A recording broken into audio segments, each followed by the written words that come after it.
हमारे पास दो ऑप्शन हते, या तो हम पापा को चुने या तो मैं, और हमने पापा को चुना। मतलब हमें हटा दो अपनी जिंदगी से। हम मजबूर हैं, अब चाहे तुम हमें धोखेबाज कहो चाहे बेवफा। नहीं, हम तुमसे कछू न कहें, हमें तुमसे कोई शिकायत नहीं है। शिकायत तो ऊपर वाले से है कि ऐसे इंसान से काय मिलो आत हो जो किस्मत में नहीं रहती। हम जा रहे हैं, कछु कहने हो सो कह लो। हाँ, कहने हैं। का? I love you.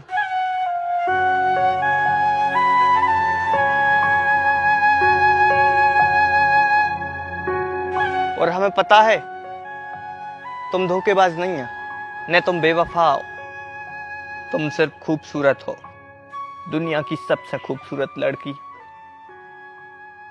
तुम भले हमसे दूर चली जाओ, लेकिन हम हमेशा तुमसे प्यार कर रहे हैं।